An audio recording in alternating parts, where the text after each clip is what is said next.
Salama, peuple de Dieu, soyez bénis abondamment. Une fois encore, nous voici rassemblés dans notre rendez-vous, le Réma du soir, ce qu'on appelle le Réma du passage. Mon frère, ma soeur, les Rémas sont des temps spéciaux où le Père vient te visiter.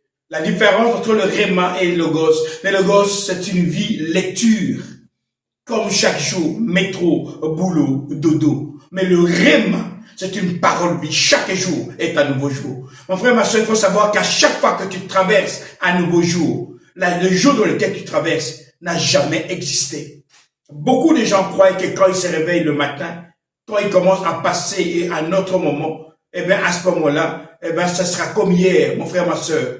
Une chose que tu dois savoir, chaque fois que Dieu fait quelque chose, il fait la chose nouvelle. C'est la raison pour laquelle je demande aux gens de rentrer dans la présence du Père, de prier le Père chaque jour, afin de ne jamais manquer ce qu'on appelle les œuvres préparées d'avance. Mon frère, ma soeur, dans le monde spirituel, il faut savoir une chose. C'est que dans le monde spirituel, c'est comme une rivière. Tu ne peux jamais toucher deux fois la même eau. Parce que c'est comme un courant, ça passe. S'il y avait une petite poussière lundi, mardi, la poussière aurait déjà passé. C'est la même chose avec le Réma du soir. Chaque fois que le Père te fait traverser, il t'amène dans un nouveau domaine, il t'amène dans un nouveau temps, il t'amène dans une nouvelle situation. Pourquoi le Réma du soir est important? Parce que chaque jour, le Père renouvelle ses bontés. Chaque matin, le Père renouvelle ses bontés. Pourquoi? Parce que le Père veut ton bonheur. Oui, aujourd'hui, nous sommes en train de parler tous ces jours-ci de Josué. Josué était le serviteur de Moïse. Et le Seigneur a dit, c'est maintenant toi, tu vas faire traverser. Mon frère, ma soeur, avant c'était Moïse. Aujourd'hui c'est Josué. Si le Seigneur est en train de te parler, il te réveille le matin. Et le soir, il vient vers toi. Parce que le Père est en train de faire un travail vers toi. Mon frère, ma soeur, il est en train de faire un travail en toi. Par toi. Il veut manifester sa gloire dans cette vie. Ici, la femme est en train de dire, en effet, Josué 2.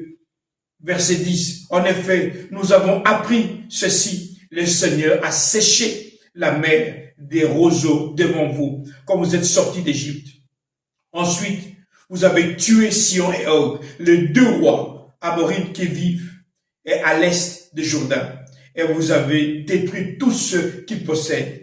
En entendant ces nouvelles, nous avons été complètement découragés. Personne ne se sent capable de vous résister, car le Seigneur votre Dieu est Dieu là-haut dans le ciel et ici-bas sur la terre. L'Éternel votre Dieu est Dieu là-haut dans le ciel et ici-bas sur la terre. Le ciel est son trône, la terre est son marchepied. Le Seigneur règne dans le ciel, mais sur la terre, il règne à travers toi. Alors mon frère, ma soeur, le Réma du passage est un temps où le Père veut manifester sa gloire à travers toi, en te faisant traverser chaque jour des situations compliquées afin que son nom soit élevé. Lazare est mort, mais après Lazare est devenu la gloire de Dieu. Mon frère, ma soeur, tu es le Lazare de Dieu. Le Père te met dans des situations compliquées afin que le monde sache qu'il est le même hier, aujourd'hui et éternellement. Ici, votre pasteur Nkosi Congo. Alors je vous dis, Salama, Salama, Salama.